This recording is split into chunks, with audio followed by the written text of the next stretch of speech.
Mornings on the ranch began just before dawn, with a thin gray fog of dust swirling across the vast expanses of the Texas prairie. Jack Lawson leaned on the steering wheel of his old 1998 Ford F-150 pickup truck, peering out at the pre-dawn silhouettes of barns and grass glistening with dew. He had grown accustomed to this almost ritualistic start to each day: a cup of strong black coffee in a battered thermos, an annoyingly creaky engine that took 5 to 10 minutes to warm up, and the smooth, familiar sound of tires on a gravel road. The early hours were the quietest. The sun barely touched the horizon, and it seemed as if the world was still asleep, and he was alone here, a brave guardian of order and the well-being of the family estate. Only the wind rustled in the ears of wild weeds, and somewhere in the distance a rare solitary raven lit up, soaring upward, and the tenacious bark of the working dog Hank, already waiting for his master under the porch. Amber slipped out onto the porch of the wooden house without a word. She was wearing a simple sun-bleached jumper and faded jeans, a choice she had obviously made moments before leaving the bedroom, in an attempt to help Jack with his morning chores. But there was a weariness in her eyes, as if she woke up each morning already feeling like she was living someone else's life. "Good morning," she called softly, but Jack merely nodded, keeping his eyes on the road, and motioned for him to sit down next to her. They were heading for the southeast pasture, where they would test the fence's electricity today and also move the young cattle to a new watering hole. Inside the truck, the smell of coffee, butter, and soft leather mingled with the aroma of freshly bought bread and the slightly bitter scent of amber. Jack shifted gears as if he were playing an instrument, and even the silence between them was measured and familiar. "The grass is barely growing now," he said, looking ahead. "It's a hot summer. It will be harder later. There won't be enough feed. The cattle will get weaker." "I know," Amber said quietly. Her voice shook, as if something inside her was shaking more than just the morning chill. "But I still hoped there would be another way to keep the farm going without constantly battling drought and bad weather." Jack bit his lip. He knew his wife wanted something more. A year ago, she had talked about a dog show, about opening a small store in Benson, the nearest town about 50 miles away, or even working remotely, spending her days at the computer. But moving there would mean betraying the ranch, betraying everything he had dedicated his life to. "We've gotten used to it," he said finally, his voice sounding tired. "It won't give us anything, except maybe a knife in the back from nature. But is there anything we can achieve without effort?" The footsteps beneath their cars were clear, the wheels dipping slightly into the soft earth, and the dust trailing behind them. Amber looked out at the ocean of grass on either side of the road, at the ranch stretching across thousands of acres, and her heart sank. For so many years, the Lawson family had worked here, fed from this piece of land, given it everything. But this morning felt like the last straw, not the beginning of a new life. Meanwhile, Hank, a mounted shepherd mix of border collie and Australian shepherd, came running up to the truck. He barked at his owner and ran around, pushing Amber toward the door. She leaned over him, stroking his furry scruff. "How about you, my dear friend?" She smiled, and he turned as if inviting her on her way. "Sometimes you just want to get away, don't you?" But Hank looked at her with a devoted look. This dog did not understand philosophical reflections. For him, the meaning of life was to be close to his family and loudly bark to announce every approach of strangers. They had to drive along a narrow path between fences that led to distant pastures.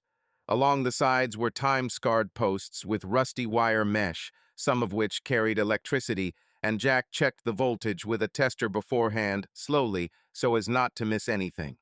Over the years, he had learned all the special places, where the earth crumbled, where marmots swarmed, and where wild boars could damage the fences. Time passed slowly, the pickup creaked, the blood rushed to his temples. The heat rose behind him, even in the shade of the acacias and poplars. All he could hear around him was the monotonous sound of the engine and the distant bleating of sheep, the indistinct voice of the prairies.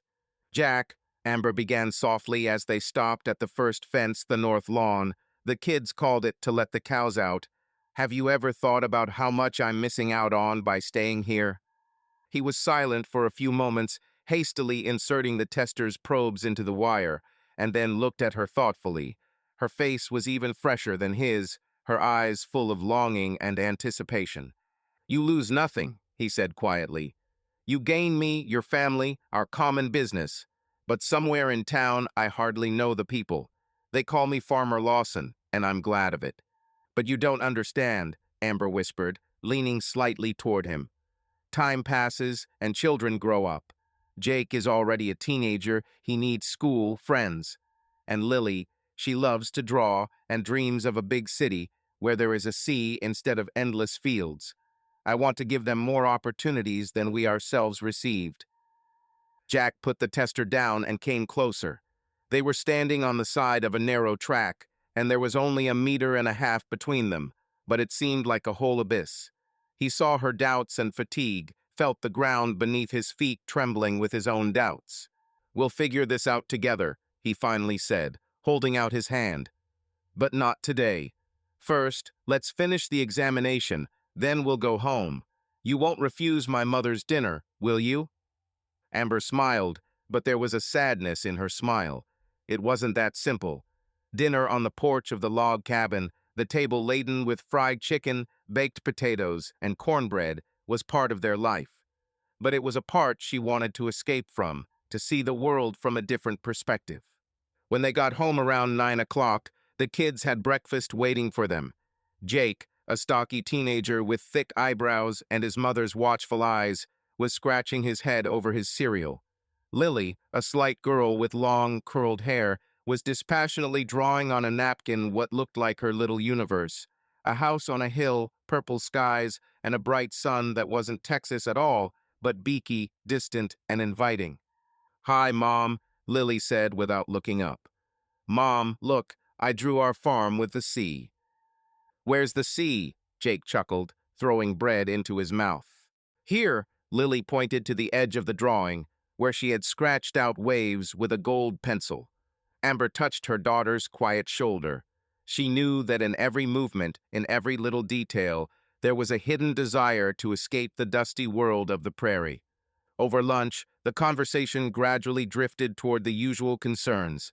New irrigation equipment needed to be ordered, the pump on the southern well needed to be replaced, the electricity bills and insurance paid. But each topic was woven into a single thread, the thread of concern for the land, for the cows, for the harvest, which could come under the most unpredictable conditions.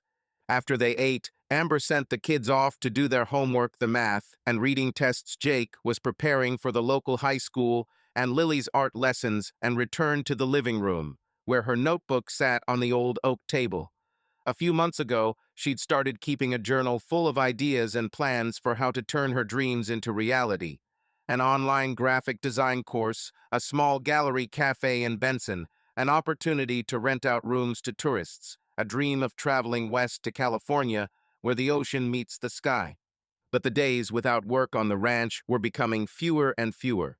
Every time a spark of inspiration flared up in her soul, it was extinguished by cows, tractors, and unpredictable weather.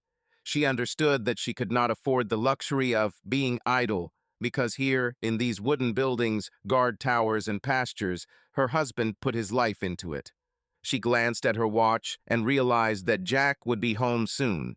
He had promised to stop in the next town for spare parts and feed for the calves. Her heart began to beat faster. Perhaps tonight they would finally agree on what their next morning would be like. She went up to the porch to get some fresh, surprisingly cool air, a rarity for mid-July. There, at the edge of the porch, she found Jake with a book about the stars. He was an astronomer and often came out here after school to look through a telescope with his father in the evening. "Hey, Mom, look how beautiful Venus rises in the evening," he said, without looking up from the page. "I know, son," Amber smiled, remembering how she herself, as a child, dreamed of becoming a pilot and seeing the world from the window of an airplane. "One night, you and I will see a real storm in the desert if you want." Jake's gaze lingered on hers. He always read something more than just motherly concern in her gaze. He felt her yearning for the sky, for the stars, for the freedom his mother had told him about. As the sun was setting, Jack's pickup truck appeared on the horizon.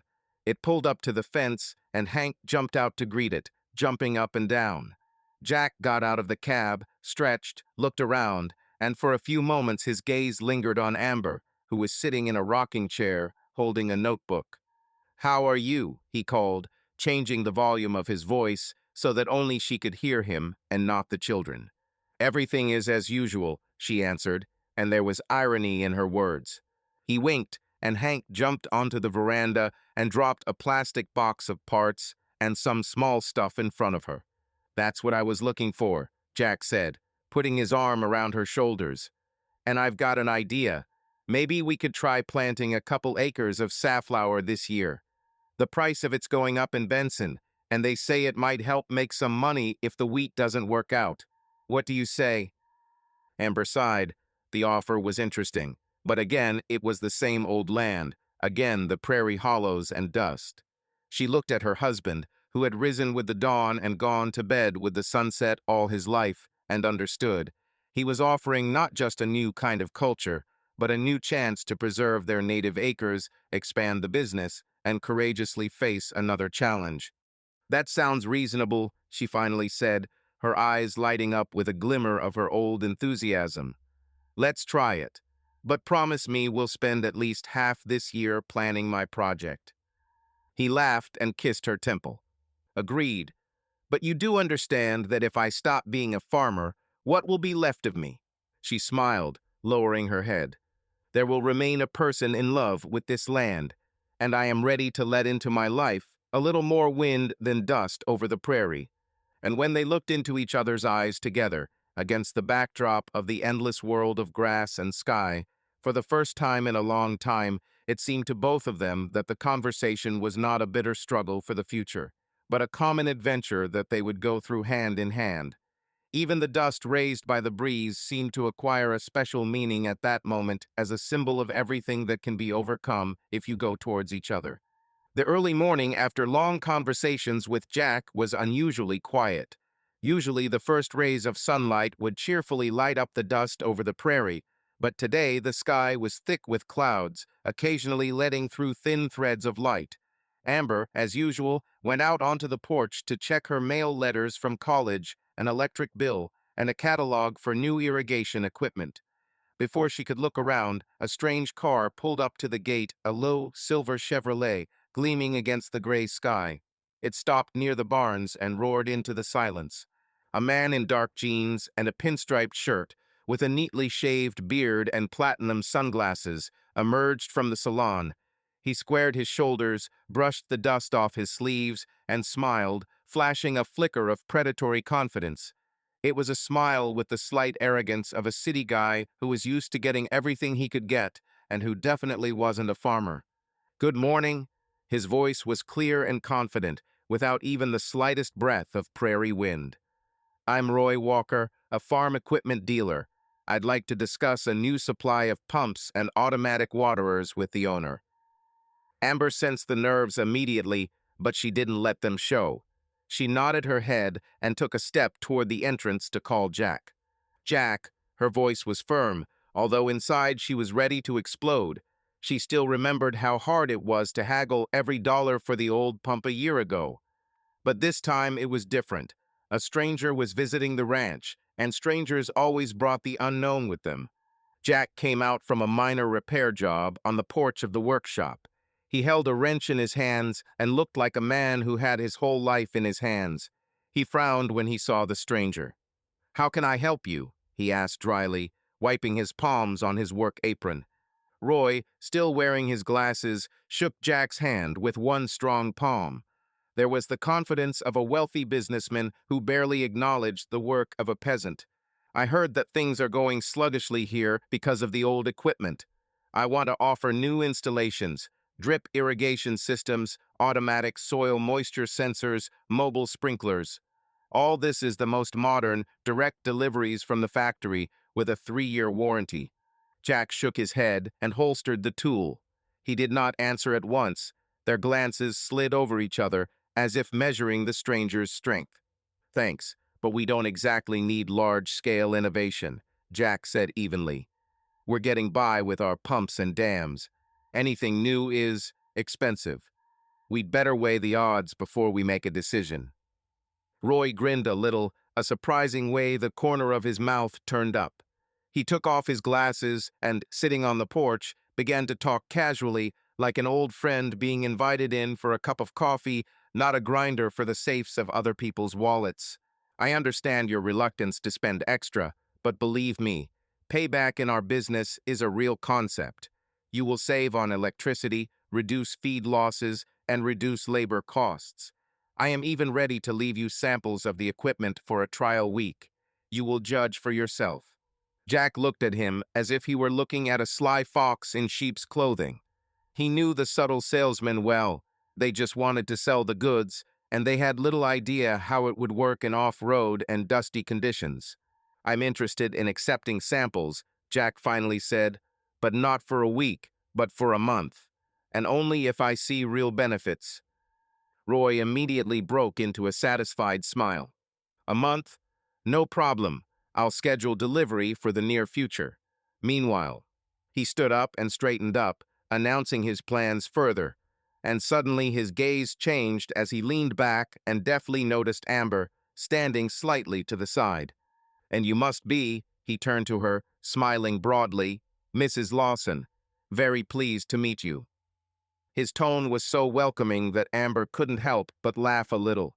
It was a laugh that came out of nowhere, a little shy but warm, and the children, looking out the kitchen window, immediately noticed that it was different from usual. Jake, going to the window, whispered to his sister, "Look, Mom is laughing, differently, almost like the good old days when they lived in Benson." Lily just blinked in response, but there was a hint of curiosity in her gaze. "Who the hell is this? Why is Mom laughing, and Dad looking at me like he's thinking, who the hell is this?" Roy, noticing the children, nodded sweetly to both of them, then returned to his conversation with Jack. But his manner of communication was already flirtatious. He glanced at Amber from time to time and smiled, as if waiting for her to join the conversation. "You are the mistress here too, aren't you? Tell me, what problems do you face?" he asked, bowing his head gently. Amber, coming to her senses, exhaled and stepped forward. It seemed she wanted to refuse, but the words came out on their own. "Our main difficulties are unpredictable weather and lack of water. The pumps are old and sometimes break down in the hottest times. We thought about automation, but haven't decided yet." Roy nodded, looked into her eyes carefully, and answered as if he was genuinely interested in her well-being. "I will help you choose a system that will not be affected by power surges. Monochrome panel and backup batteries, we will put it to the test. If you don't like it, you can take it back." Amber felt a slight chill run down her neck as he spoke words she hadn't heard in a long time, words of encouragement, promises of help, friendly concern. And although she knew it was all part of his sales tactics, in response to her questions, she couldn't help but smile a little wider and say, "Okay, let's try." Roy nodded approvingly, reached into his shirt pocket, and pulled out a business card. Black background, shiny gold text, the company logo of a drop of water shimmering like an electric bolt of lightning. "Call me when you're ready," he said. "I'll bring the car in for a month. And by the way, if you need any extra help with the installation, I'll send a specialist. Free for the first visit." After that, he turned on his heels and walked briskly to his car. Amber watched him go. His gait, his gestures, even the slight sway of his shoulders, everything said that he was used to getting what he wanted. The same silence fell over the prairie once the Chevy had driven away. But in the house, Amber felt a slight thrill, as if Roy's arrival had stirred something in her heart.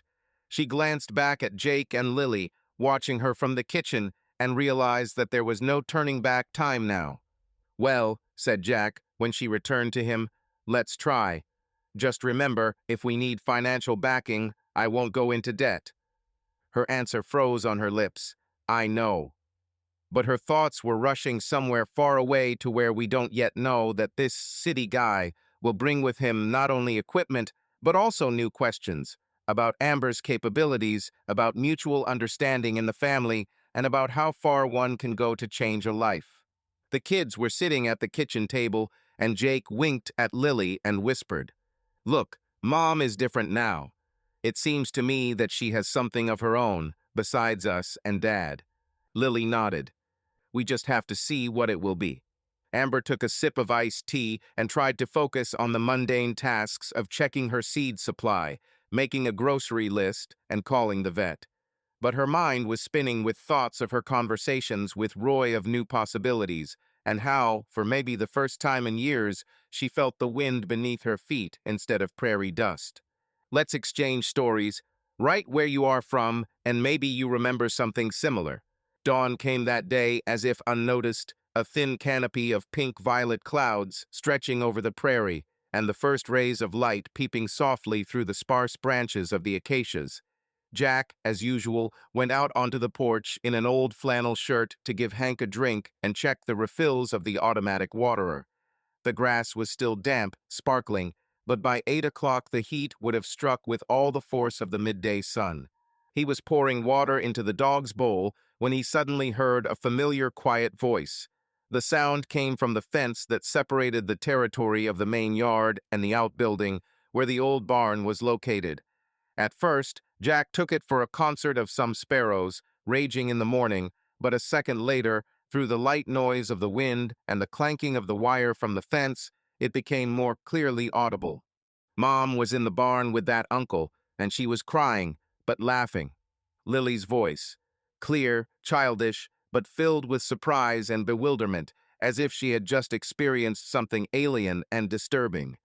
Jack frowned, leaned toward the bowl, but only wanted to hide himself, so that the children would not guess that he was listening. He saw how Jake was pacing near the barn, leaning on a wooden block and whispering to his sister. "Yes, I saw her go in there, and then you were peeping, right?" "I wasn't peeking," Lily said indignantly. "I was just following him, and he—" She was crying, but laughing. "That's weird." Instead of immediately going over and chasing them out, Jack froze. Everything inside him tensed up like a string. The wind stirred the dry grass at his feet, and the measured hum of the tractor was far behind him. A sudden tingling in his chest made him take a step back, but Hank, noticing his master, barked happily, seducing Jack's attention. "No, it can't be," he thought, pushing away the bad thought. "My wife is being frank with me. I think too much." He took a deep breath, shook his head, and tried to drive away his suspicions. The wind carried them away like a light dust whirlwind, and hard lumps of anxiety scattered across the ground, dissolving in the morning sun. The morning continued according to the usual scenario. The children had oatmeal with honey and spices for breakfast. Amber made yogurt with berries and freshly cut strawberries, which she had managed to pick in the morning from the beds near the veranda. Jack drank coffee, spilling almost every 3 sips on the old Textilite table, and joked with Lily, imitating the raven that sat on the eaves of the barn every morning and cawed loudly. "Caller," he shouted, craning his neck. "Who's there?" "A talking bird." Lily laughed, and Jake, arms folded behind his head, lazily watched the play unfold. Amber, sitting down next to her, leaned back in her chair, closed her eyes, and smiled. When she opened them again, her gaze lingered on Jack. The core of family life, that's what he meant to her at this moment. "Do you think," she asked, "that I should go to Benson today to pick up that new landscape design catalog? I want to see if I can try out that new flower bed by the house." "Of course it's worth it," Jack replied, fiddling with the spoon. "There's a market there on Wednesdays. You can stop in and buy some sunflower seeds." Amber nodded and stood up. Lily immediately jumped up. "Can I go with you? I want to choose flowers for our garden bed." "We have a deal," Amber smiled. "You're such a good girl, helping your mom." Lily nodded seriously in response and settled down at the table, sorting through a basket of pencils and paper. She had already figured out how to draw a future flower bed, where each flower would remind her of her family. Jake sighed and said, "Okay, just try to tell Mom right away when she leaves. Otherwise, Dad will start getting nervous again." Jack raised the mug to his mouth and, without drinking a drop, said quietly, "It's okay. I can handle it." When Amber and Lily left, Jack was left alone on the porch. Hank lay at his feet, quietly snoring. One thought was firmly ingrained in his head. What were they doing in the barn? A few hours had passed since Roy's arrival, and suddenly his wife was crying with him. These were not false suspicions, but a ghost that had crept into his heart and did not give him peace. He stood up, using the railing as a support, and walked toward the shed. He paused at the old wellhead along the way, holding his hand over the pump plate, then walked silently to the massive double doors leading into the back. The doors were ajar. Amber usually made sure they were closed when she entered the workshop. She couldn't have forgotten. He thought and politely checked the handle. The door gave way, and before his eyes appeared the familiar surroundings: scattered awnings, tools on the walls, old spare parts, and in the corner a wooden box with pallets for painting. But on the floor, among the shavings and oil stains, lay 2 cups broken, empty, with dried drops of tea. And nearby, on a low bench, her woolen sweater was left lying, the same one she usually wore around the yard. Jack stepped inside, feeling the tension squeeze his chest. "Hank, come here," he croaked, clutching the tool holster. The dog stood up and walked over to his master. He walked around the table to the corner of the barn, where a small folding table with an old light and a cardboard box stood. The table was piled high with farm equipment catalogs, and among them was Roy's catalog, the one he had brought. Jack bent down, picked it up, glanced at the front page, where the new automatic waterers were shining, and then noticed, on the back cover of the catalog, neatly written in a woman's handwriting: "Options for arranging a personal plot. Green design catalog. Urgent, E." The word urgent was underlined twice. The initial E was Amber. All the bubbles of doubt burst in his brain, and his eyes began to sting. "Why is she here?" flashed through his head. We agreed, just a landscape catalog. But just as he was thinking this, there was a soft knock on the barn door. Jack jerked and stepped toward the door. The door opened slightly, and Amber appeared. She was holding a large portable tin box containing seeds, tools, and some magazines. Her eyes flickered to his face, and she saw the alarm in it. "Jack," her voice shook. "What are you doing here? I thought you were on the porch." She stepped back slightly, trying to cover herself with the box. Jack looked at the sweater, at the catalogs, and his throat went dry. "Someone said," he began, and the words caught between them. "Lily said you were in the barn with Roy, crying and laughing." Amber paled slightly. She put the box down on the ground, but did not close the door. "Lily?" she asked, choosing her words carefully. "Why, Lily? That's not true. I heard it myself." Jack stepped towards her. "And you left the sweater, the catalogs. Why?" She took a deep breath and looked down at the box. The workshop seemed dim, and the sun's rays barely penetrated inside. Amber swallowed nervously. I don't know. I came here to think about a conversation with Roy. He told me about new ideas for the property, and I was confused. I wanted to show you what we could do together. Update the farm and create a beautiful place for the kids. I cried not because something was wrong with him, but because I was happy, because for the first time I saw a chance to do this with you." Her voice trembled, filled with unexpected heat. She pressed her palms to her chest. I laughed with relief and cried, realizing how long I had been waiting for this. Jack frowned, not looking away. It seemed like the space between them had narrowed to a future crack that they would either mend or it would grow and destroy everything. "So that's it, just ideas?" he asked quietly. "No, intimacy." "Not for a moment," Amber said firmly. "I would never cheat. This may seem strange to you, but I was talking about planned flower beds, benches, and flowers, not about some kind of intrigue." She stepped toward him and held out her hands, barely touching his shirt. Jack closed his eyes, felt the warmth of her palms and the rustle of her breath. "I believe you," he finally whispered, "but after this I need time." Amber nodded, pressed her cheek against his shoulder, and sighed quietly. "I understand." the barns filled with their mixed breath, windy and timid at the same time. Hank, sensing the owner, ran around, sniffing the box of seeds and the 2 catalogs that had been left behind. "We can do this," Jack said, finally stepping back and lifting his chin. "Together." Amber looked up at him, relief flickering in her eyes. They both knew that words meant little without action, but the fact that trust had been restored was enough to begin with. The barn around them seemed full of new possibilities to renew their world together, instead of tearing it apart piece by piece with suspicion.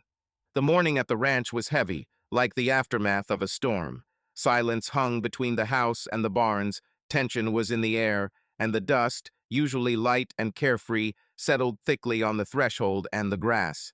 Jack left the house earlier than usual. He could not wait any longer. In recent days, he had noticed that Amber was late, either going into town for groceries or something else, but returning just before sunset, when it was so dark that even the colored markings on the seeds were invisible. He watched her climb into her light blue Ford Fusion, obscured by the haze of the road and the rustle of the tires. Since their conversation in the barn, she had stopped hiding her trips, but for some reason she had stopped being on time. Yesterday she had left early, saying she was just going to buy a newspaper and milk, and had returned only at midnight, too late to explain her absence.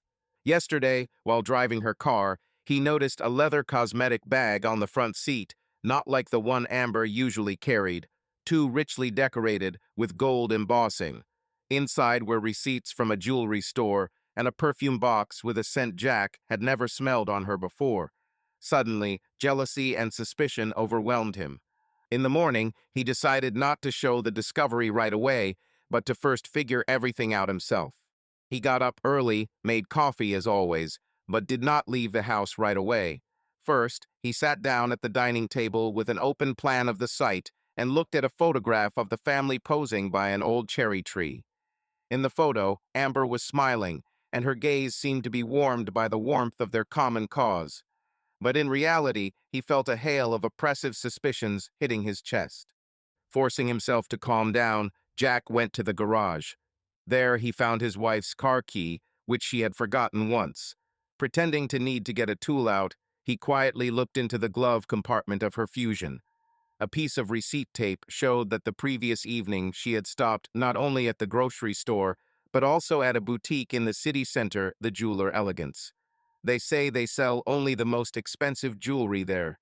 The check for the amount that Jack calculated in his head was the equivalent of the monthly amount he allocated for the upkeep of the ranch. Without thinking twice, Jack left his wife's car in the garage, closed the door, and went back out into the yard, pretending to work. But his head was occupied with completely different thoughts. That afternoon, he watched her from the shadows of the barns. He saw Amber get into the Ford Fusion without the lightness of the morning. Her face was focused, almost wary. She glanced in the rearview mirror, adjusted her hair, then slowly drove away down the gravel road. Jack waited about 10 minutes for her to drive a good distance away, then, armed with an old pair of binoculars and a spare cell phone, he climbed into his truck. He didn't want to lose sight of her, but he knew that getting too close would gnaw at the gas tank of suspicion. He drove slowly in the same direction as she was, trying not to turn on his headlights and keeping a few hundred yards away. The road to Benson led through dusty highways and gray formations of sparse fir trees. Along the way, he saw Amber driving quickly along the shoulder, passing a couple of trucks and blaring a sonogram from a local radio station. She was clearly not in the mood for listening to music on the road. In Benson, Amber turned onto an old main street where a jewelry boutique stood, marked by a gold sign and a large display window. Jack pressed his foot to the brake and turned off the engine in the shadow of a warehouse. He watched her get out of the car in a crisp white jacket and start sorting through her bag. A bank card, a phone, bank cards. It all fits the profile of a businesswoman. However, instead of going into the boutique, Amber headed further to the small cafe Lavender, from where Roy Walker came out with a slight rustle of his dazzling white shirt, and also looked back with visible attention, noticing her. Jack clutched the binoculars and felt his heart sink. He saw their conversation through the glass facades, how they laughed, how he touched her hand almost tenderly.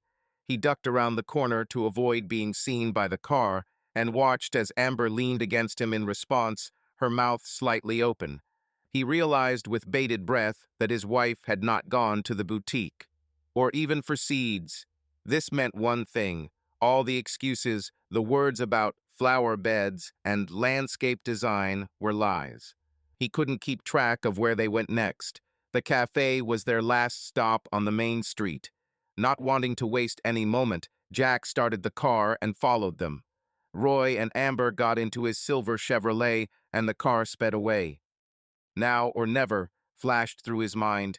He set off after them, gripping the steering wheel, feeling his palms break out in a cold sweat. They didn't drive long, no more than half an hour, to the roadside motel, Sunny Beach, old and by most accounts yesterday's. The building lived off truckers and couples of hour-long dates, and the facade was covered in mold and peeling paint. No one would have thought that this was where they would go. Jack parked in the dimly lit alley between the motel and the equipment shed. He turned off the engine, switched on the night light, and cut a bridge from the headlights. As he sat down in the darkness, his heart pounded wildly. It seemed as if the world around him had split in two, before and after. "Is it possible?" he whispered to himself, gasping for breath. In the silence, he could hear his heart pounding. Without looking at his watch, he got out of the car and walked quietly to the back of the motel. There, behind a pile of old oil drums and a broken shelving unit, he saw the closed door of room 12, a door behind which he could hear muffled conversation. He carefully crept up to the door, pressed his ear to it, and heard a quiet feminine laugh, one he had not heard for a long time, a laugh full of delight and trepidation. "Roy," a female voice said, I thought I'd never be able to forget this." "I never thought you'd come back," his voice answered quietly. "But you're here. I've missed you so much." "Me too," the voice broke on a sigh. "But I'm afraid." Jack sniffed. He could smell a light trail of perfume in the air, the same one he had found in her car. A note of sandalwood, rose, and some oriental spice. "Don't worry," Roy whispered. "No one will know. I took the key, and the motel security will make it look like a routine visit." "What do we do next?" Amber asked. Then they approached, and Jack glanced sideways. Two figures, Roy in a puffy white jacket, Amber in a formal dress, the color of wet asphalt, stood at the door. He froze, her head tilted to meet his gaze, and their lips touched. At that moment, Jack felt everything inside him freeze, and his heart shattered like a shard of glass. He saw her eyes close, her hand on Roy's chest, and they pressed together. It was a betrayal that left no doubt. He stepped back without making a sound and stepped back onto the sandbank of the motorway. Step by step, he made his way back to the car, feeling each step breaking him inside. By the time he reached the truck, his hands were shaking, and his chest was tight with rage, pain, and a mad desire to tear away everything that reminded him of the lie. But he held back. He got behind the wheel, slammed the door, started the engine, and drove away, not looking back, not letting himself cry. The night seemed like an endless road to him. Deserted highways flashed past the windows. The hard gravel under the wheels rang like the death knell of their marriage.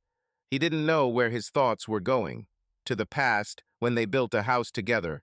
To the future, where she collapsed from his life. Or simply to the bottomless abyss of despair. The moon, rising above the road, seemed a cold witness to his suffering. The car smelled of gasoline and old leather seats, but Jack noticed a faint trace of perfume, that same oriental accord that was now etched in his memory forever.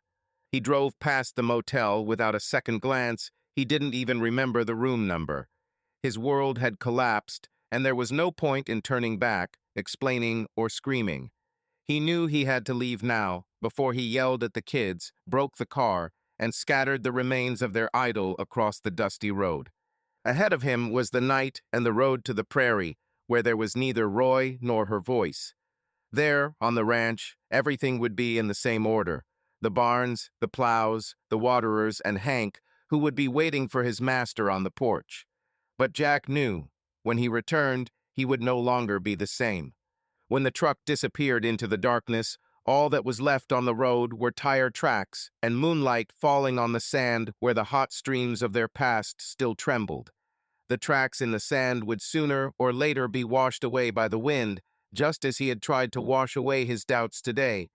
But in his memory, Jack knew that neither wind nor rain would erase this wound. And somewhere far away, the silence of the prairie was spreading serene and solemn. But inside his heart a storm raged that had no end. Evening, heavy as a lead blanket, descended upon the ranch. Outside the windows of the house, the last gleams of sunset faded, and the ghostly silhouettes of barns, sheds, and haystacks merged into one black spot. Inside, there was a ringing, silent horror. Jack knew that everything had changed.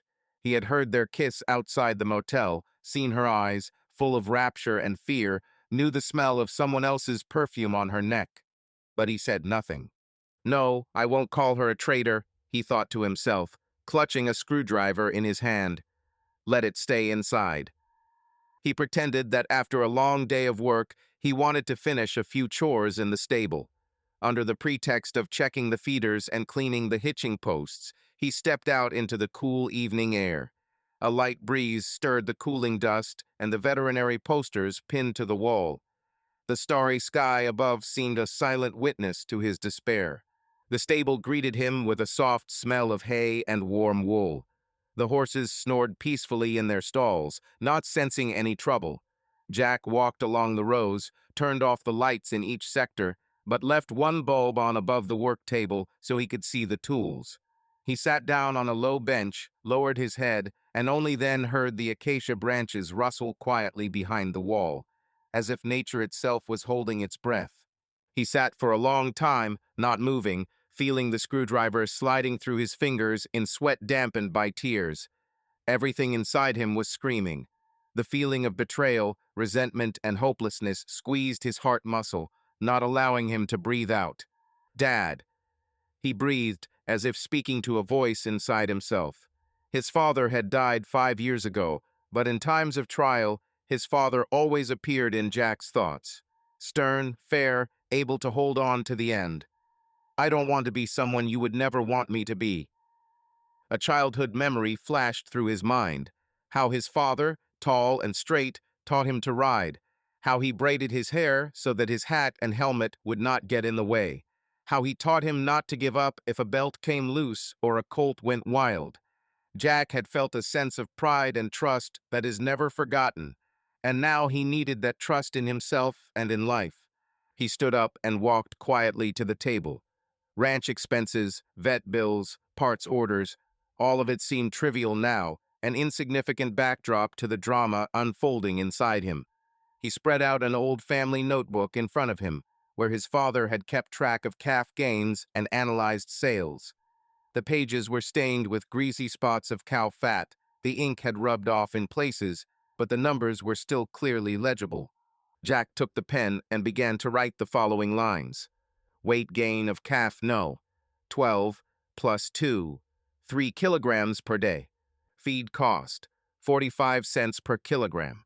Fuel consumption for irrigation. 15 liters per hour. He warmed the pen with his palm like an old amulet and sighed deeply. Well, to hell with all this, he muttered under his breath. If all these numbers are more important than the face of the person who has saved you from loneliness 1,000 times. Throwing down the pen, Jack sat down again, closed his eyes, and listened to his inner voice. I can't forgive her.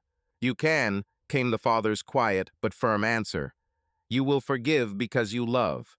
Because without love, there will be nothing left. Tears began to flow down his cheeks. He hadn't cried in a long time. Tears were considered a sign of weakness, and weakness was not allowed on the ranch. But now he thought, maybe it was for the best to allow himself pain, so that later he would become stronger. He stood up and walked over to one of the stands where a stallion named Russell was breathing with his warm hoof. Jackie stroked his mane. I'm sorry, my friend. The voice trembled. I can't be the master I promised to be for you now. But God, I'm trying. Sheelist quietly neighed, as if answering. Don't worry, old man. I'll give you my back when needed." Jack laughed through his tears, patted the stallion's rump, and continued walking through the barn. He could hear the hum of his pickup truck, which had been parked outside the gate all night, a reminder of his desire to get away from it all. Filling a bucket with hot water from the washstand, he began to wash the floors, washing away dust and old straw. Hand to hand, movement after movement, his body automatically repeating the action of thousands of nights. This work was like a prayer for him, a way to cleanse himself and find himself. "Are you with me?" he said to the empty space behind the stalls. "If you were here, you'd say, 'That's enough, son. Work heals better than words.'" And in this silence he seemed to hear, "Yes, work heals. It will not bring back the past, but it will allow you to stay on your feet." Around midnight, Jack went outside. The warm night air burned his lungs, the wind stirred the skirts of the acacias, and the voice of the distant cicadas winked. "The night is quiet, but your heart is broken." He sat down on the threshold of the stable, leaned on his knees, and again, with his eyes closed, looked at her face in his memory, at first tender, trusting, then full of shame and guilt. He pulled a bottle of whiskey from his pocket, a rare supply left over from the old days when his father would celebrate the end of the harvest. He twisted the cap and took a sip, hot, bitter, with a taste of tobacco smoke and sweat. "Oh God," he whispered, "I'm trying to figure out why the pain isn't killing me." Sip after sip, he drank almost the entire bottle, listening to the echo of his own thoughts. "She betrayed me, or betrayed us," he wondered out loud. "She cried, she laughed. Maybe she got caught up in the lies herself." And suddenly the realization came. In every beginning there is an end, but also in every end there is a beginning of something new. If he continues to hide in silence, the wound will never heal. That night, Jack did not go to bed. Lying on an old leather chair in the corner of the stable, he placed a lit kerosene lamp next to him and took out the notebook where his father had once drawn up seeding plans and noted the yield. Opening it to a clean page, he wrote the date. July 15th, 2025, night of silence. And he began to write, as if in a letter to himself. "I stand on the threshold of a new life. Yesterday I saw what I never wanted to see. Yesterday a part of me died, the naive one who believed in the perfect family. Today I cry, today I drink. But tomorrow I will go back to the children, to Amber, to the earth. Because this is my life." His hand was shaking, the ink was spreading across the paper, but Jack didn't stop writing. He wrote down all his feelings: betrayal, pain, resentment, and hope. "I hope she understands how painful it was for me to find out. I hope she can forgive me when I tell her everything. But maybe I will never tell her. Maybe I will read this letter myself. Maybe they will all remain words on paper." Having finished the line, he closed the notebook and traced the frame of the drawing, a small sketch that he had once made with his daughter Lily, a house, a cherry tree, and horses. The sketch had become a symbol for him. Despite everything that had happened, life goes on, and he must stay here to continue it. Towards morning, Jack lay down on the hay right in the stable, next to Russell. Lying on his back, he looked at the low ceiling, entwined with rafters and cobwebs. His father's words were still ringing in his ears. "Work heals. Love survives. Evening dies, but morning always comes." He thought about these words and finally felt the weight on his soul ease a little. Not everything had happened, the miracle had not ended, but he had taken the first step. He had lived through a night of silence and cried his eyes out. That was already something. At the last moment before he finally fell asleep, he whispered, "Tomorrow I'll go back to the house. Tomorrow I'll see their faces, Lily, Jake, Amber, and I'll look into my father's eyes in my mind to know I did everything I could." And when he closed his eyes, the stable and the wind and the stars above merged into a single, quiet chorus. The night was silent, but it promised a new dawn. There was more in that whisper than words. It was the beginning of a journey that Jack was ready to take, no matter what. Late evening was already slipping across the roof of the house when Jack finally gathered his words.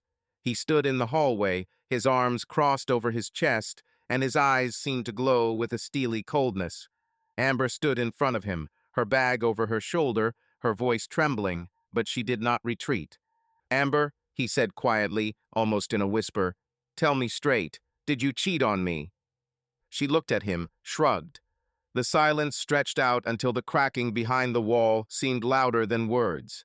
The footsteps of their children in the bedrooms, the muffled roar of the prairies outside the window, all this was far from their conversation today, which now tormented them both more than any storm. "Yes," she answered calmly, "I cheated, more than once." His eyes narrowed, as if he was searching her face for the slightest semblance of remorse, but he found only fatigue and something else incomprehensible. "You speak so calmly. Do you want to leave me?" Jack's voice was even, but every word hit his heart like a stone. Amber threw her bag back, her shoulders slumping. "Not to leave. I just made a choice. I like being with him. I like these trips to the city, the smile with which he meets me on the side of the road, the ease of conversations that I missed so much here." She took a step towards the door. "I tried to bring myself back to the family, but I couldn't. Every time I looked at your tired eyes, I thought, what future do we have? Wells, fields, rain, or drought? And again, wells, fields, rain. I don't want to pretend anymore." Jack didn't move towards her. He stood motionless, as if trampling the dust under his feet. "What do you suggest?" he asked with cold sarcasm. "What do I tell the children? That their mother left because she fell in love with a cheeky pump salesman?" "Tell the children the truth," Amber said calmly. "They can't hide it anyway, they saw it all themselves.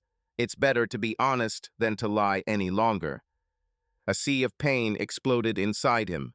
He took a step forward, his face turning pale. "The truth," he whispered. "You want to leave. Fine. Choose. Stay and try to restore what we destroyed, or leave now and never come back." "I'm leaving," Amber said firmly. "I need to move on." "Then put your things away." Jack's voice was dull, emotionless. "I won't ask you to stay." She sighed, took the keys to the Fusion out of her bag, and threw them on the table. The keys jingled against the wood. "Thank you for giving me a choice," she said quietly. There was silence in the hallway. Amber picked up her coat, put on her boots, and headed for the door. Jack took a step toward her, but stopped halfway. "Amber," he said, trying to hide the tremor in his voice, "take care of the children. I'll tell them you've gone into town." She nodded, barely noticeable. Then she turned, opened the door, and walked out without looking back. When the door closed, the house was blindingly silent. Jack stood there for a few seconds, as if trying to figure out what had happened. The keys were scattered on the floor, her bag was on the chair. He walked over, picked up the keys, and clenched them in his fist, his nails digging into his palm. His gaze fell on the wall. Where their joint calendar had recently hung, only a blank strip from a nail was visible. He walked over and pulled a couple of photos off the nail, one of the two of them by the barn, another of the whole family picnicking by the lake. Jack looked at Amber's face. In both pictures, she was smiling. He sat down on the old oak bench, pressed the photographs to his chest, and for the first time in 24 hours, he cried in earnest. The pain was pure and beautiful, like the first sip of rainwater. "I want you," he murmured softly, looking at her in his mind's eye. "To be happy, Amber, even if not with me." Shadows from the lantern outside the window crept across the hallway carpet. His voice sounded tired and reserved in farewell. Outside, the night chill was falling on the prairie. Jack walked out onto the porch where Hank was waiting for him, whining softly. He gripped the reins in his hand and called softly to the dog. "Come with me." They walked under the moon through the fenced meadows, past the sleeping barn, to the remains of an old workhouse. Jack sat on the step, hugged his knees, and rested his forehead on the groin of his shirt. Hank sat down next to him, resting his head on his legs. "I let her go," Jack whispered, stroking the dog's withers. "I gave her a choice, and I didn't hold her back." The dog sighed heavily, as if he understood everything. That night, the wind whispered through the grass, and the stars overhead witnessed the man learn to let go for the first time. Their silence said more than 100 pages could. Jack sat by the barn until late in the night, until he was too tired to stand. Before dawn, he rose and walked back toward the house, slowly at first, then quickly, as if he knew he had to keep going, even if the road was empty. He didn't know how long he would have to walk, but he knew there was a crack in his heart that had yet to heal, and perhaps one day that crack would become a scar of strength, not weakness. And then he would return to the fields and the children, to the dusty prairie and to Hank, who would always be waiting, and he would be able to build a life again, a different one, but a real one. The house was enveloped in the heavy morning gloom. The first rays of the sun were only slowly painting the windows, and the hallways were deathly silent. In the bedrooms, the children were still lying, sobbing barely audibly. Lily hid under the blanket, her small shoulders shaking, and Jake turned to the wall, wrapped in a sheet. Jack walked carefully down the hallway, listening to the quiet sounds. His heart was clenched in his fist. He knew that yesterday's collapse had shaken not only him, but the children as well. Their world had broken, but now he had to pick it up piece by piece and become their support. He leaned over Lily's bed. "Bunny," he whispered, carefully removing the blanket. "Darling, wake up. It's time for breakfast." Lily opened her wet eyes, full of frightened tears, and all she could say was, "Dad, Mom left?" "Yes, honey," he replied softly, stroking her head. "She's decided to leave." "And when will he return?" The voice barely trembled. Jack sighed and gathered his strength. "She won't come back, Lily. But you and I will be together. I'm here." Lily smiled through her tears and awkwardly hugged him around the neck. "I'm so scared." "I know," he said quietly, "but I won't let you be afraid. I'm your captain. Do you understand?" She nodded and leaned against him. Jack felt his heart fill with warmth. This was his new role. He didn't need any more pleading or apologies. He would lead this family through the storm. He then waited quietly outside Jake's bedroom door. His son was still lying facing the wall, his quiet sobs betraying his internal struggle. "Jake," he called in an even voice, "can I come in?"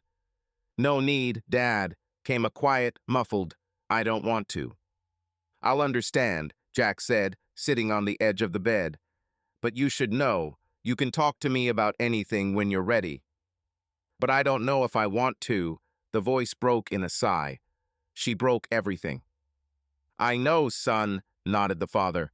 "But you and I must be strong for Lily and for each other." Jake turned and sat up in bed, his knees tucked in. He looked at his father, confused. "I don't want to be without her. I don't want." Jack hugged him. "I didn't want to either. But now Mom has decided to leave, and we need to stick together. You're my eldest son, my second in command on this ranch. Will you help me look after my little sister?" Jake was silent, but his eyes lit up with a quiet flame of responsibility. He nodded. "Fine." The father smiled at him and kissed the top of his head. "Thank you, Jake. This means a lot to me." Downstairs in the kitchen, the light was already on. Jack turned on the stove, put on water for tea, and took eggs from the refrigerator. Lily pulled her legs up as she walked down the steps, and Jake sat down at the table, trying to suck in his tears. "Breakfast is almost ready," said the father. "Scrambled eggs with herbs and toast. Do you want it with or without cheese?" "With cheese," Lily muttered quietly. "And I don't," said Jake, still keeping his head down. Jack smiled and said, "Then we'll do everything as usual. But today I'll be the first to speak at the table. The rules are new. I'm the captain of the family, and I want us to tell each other what we feel. Got it?" The children nodded. He filled the cups, poured the tea, and at that moment Lily looked into his eyes. "Dad, and you won't leave?" "Never," he answered confidently. "I'm here. I'm all yours." Lily smiled through her tears, and Jake looked up, looking calm for the first time in hours. After breakfast, Jack led the children to the stables. "Work is the best medicine," he remembered his father's words. The wind blew through the open stable doors, dispersing heavy thoughts. "Lily," he said, patting her head, "help me feed the horses. And you, Jake," he turned to his son. Check to see if there's enough hay this week. Yes, Dad, he nodded, ignited by a sense of importance. While the children worked, Jack watched them. They didn't talk about their mother, but every breath, every look meant one thing. The family was broken, but not destroyed. At lunchtime, he had a small snack on the veranda, sandwiches, juice, and apples from the garden. I know, he began, sitting down across from the children, that you're both in pain. I'm in pain too. But we're a team, and we have rules, honesty, trust, and support. Lily looked at him with wide eyes, and Jake finally met his gaze. Dad, what happens next? He asked. We'll live on, Jack replied. Tomorrow we'll go to the hardware store. You, Jake, need fertilizer for Lily's beds, and you, Lily, help me choose new shovels. I love garden beds, Lily smiled. Are we going to plant sunflowers? Of course, nodded the father, and I also want us to make a schedule of work and rest together. And every evening, before going to bed, we will gather here on the veranda and tell each other how the day went. The children were fired up by the idea, and something new appeared in them as if their father had offered them a life preserver, and they decided to grab onto it. The evening came quickly. After working the garden, feeding the cattle, and putting away the tools, the family gathered again on the veranda. Sunset enveloped the garden, and the first stars lit up over the prairie. Well, Jack began the first session of Evening Circle. I'll tell you first. Today, I realized that being a captain is not just giving orders. It's listening to you, caring about you, and not hiding the truth. Lily took a cup of hot milk and said quietly, I'm glad I have you. And I'm glad that you are both my children, the father replied. And you, Jake? The son took a deep breath and said, I was afraid that everything would collapse.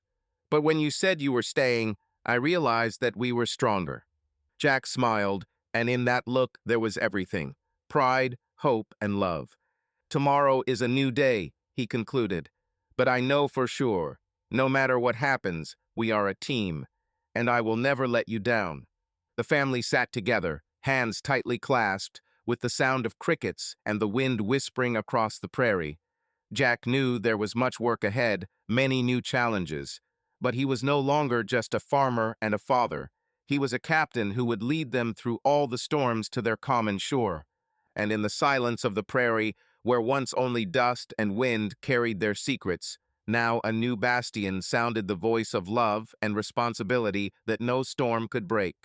The morning began as usual, with the quiet rustle of the wind over the prairie and the first rays of the sun breaking through Jack's bedroom window. But the usual calm was deceptive, as if before a storm. Jack was still lying in bed, listening to the sounds of the house, when he heard the excited voices of the children below. He jumped up, jumped out of bed, and ran to the door, but met Lily on the stairs. Dad, they said about Roy on the radio, she said quietly, her eyes fresh from the morning's tears. He's in jail. All the farmers were after him. Jack's eyes narrowed. He took a deep breath, pushing away his frustration, and went down to the kitchen. There, Jake was already standing by the old transistor radio that Amber loved to listen to in the spring when she was picking berries. Is that true? He asked, not taking his eyes off the receiver. He was lying about the machines and the water dispensers all the time. The announcer's voice cut through the morning silence. The Texas A&M agency arrested one Roy Walker early this morning on suspicion of embezzling and fraudulently selling equipment to farmers throughout the region.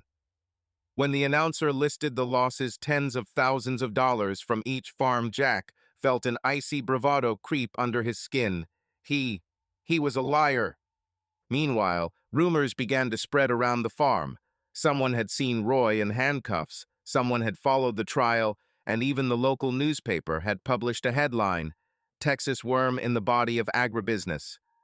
But the main question was, where is Amber? What happened to her?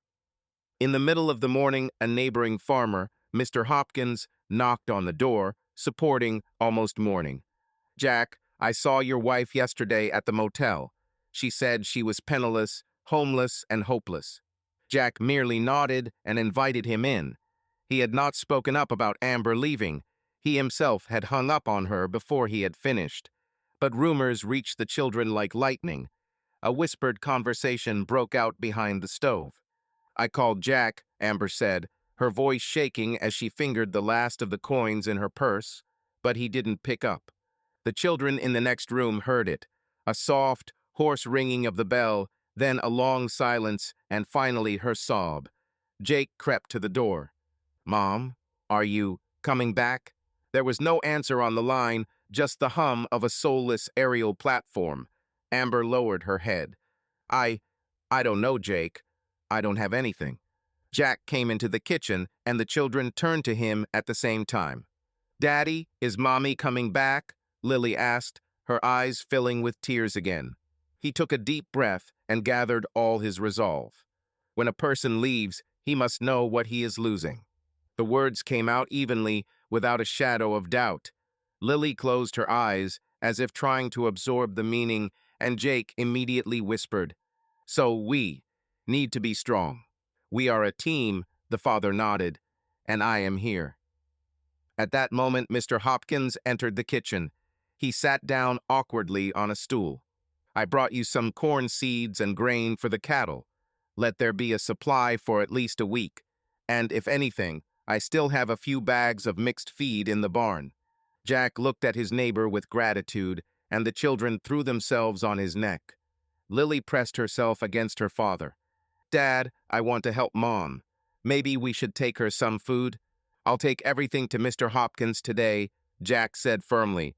"We have our own business, but tomorrow we'll go to Mom together." The rest of the day was a flurry of chores. Jack carried sacks of feed to Mr. Hopkins's farmyard, dug a trench for a new irrigation channel, and mended fallen fences. Lily helped him sort the seeds, and Jake carried a shovel as if it were the most important thing in the world. They didn't talk about Roy, they didn't talk about their mother, but in every move they made, you could feel their father leading the family forward. In the evening, gathered on the veranda, Jack finally opened the notebook with plans for the next season. The children looked at the drawings with curiosity. "Dad, what if I break the shovel?" Lily asked timidly. "It's okay," the father smiled. "We'll fix it together." Jake picked up. "And I can plan a new garden behind the barn. We can plant sunflowers and pumpkins." "Excellent," Jack approved. "We have a deal." Night came quickly. The lights came on in the house, and the night lights came on in the children's rooms.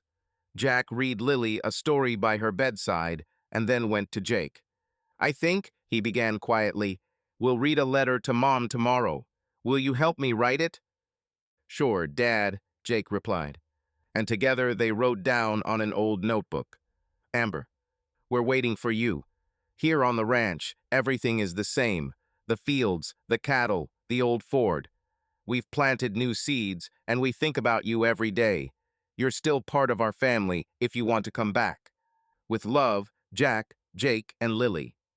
They put the letter in an envelope and placed it on the kitchen windowsill so that their father could take it with him in the morning. The morning brought a cold wind and scattered clouds. Jack drove the Ford Fusion out of town, where Amber had gone a few days earlier. He held an envelope with a letter in his hands, and the children rode next to him in silence, but shoulder to shoulder with their dad. When they pulled up to the sunny beach motel where Amber had started, the old barrels and peeling paint on the hull reminded him of the day of betrayal. He got out first, holding the letter in his palm, and knocked on room 12.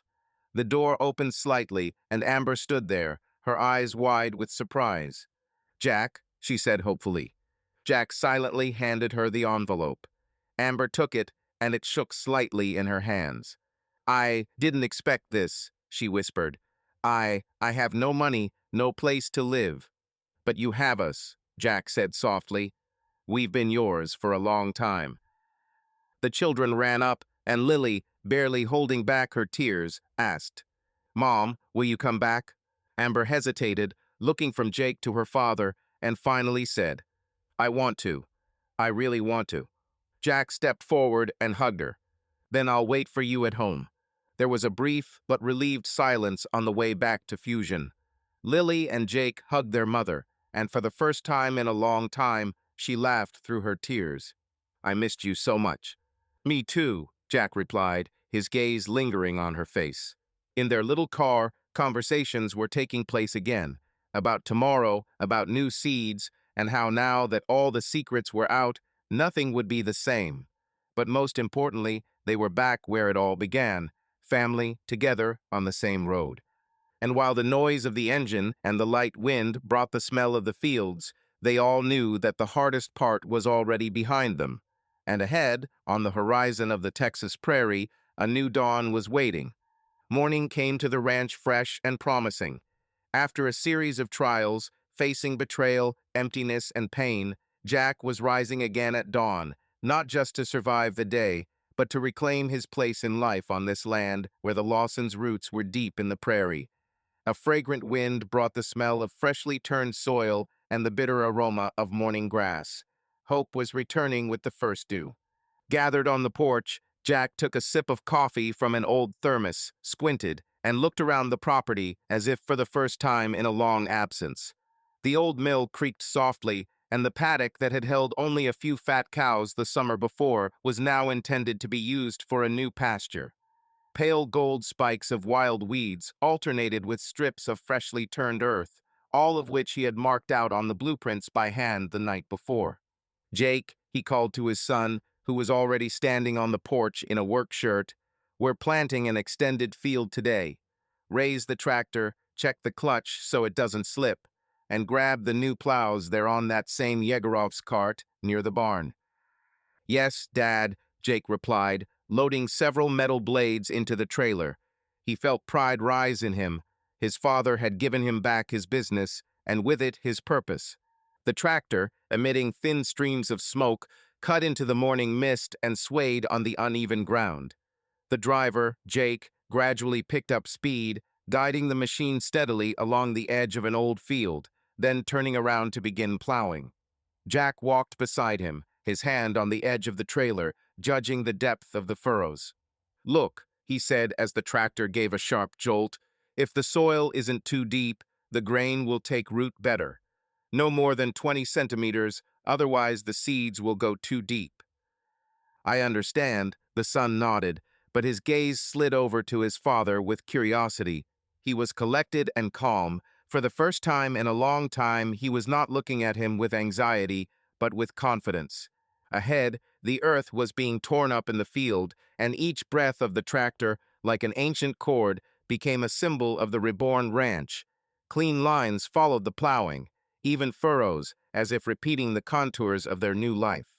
As the sun rose higher and dipped into the woods behind the barns, work on another level required Lily's attention. She and her father moved on to an old chicken coop that had been in dire need of repair.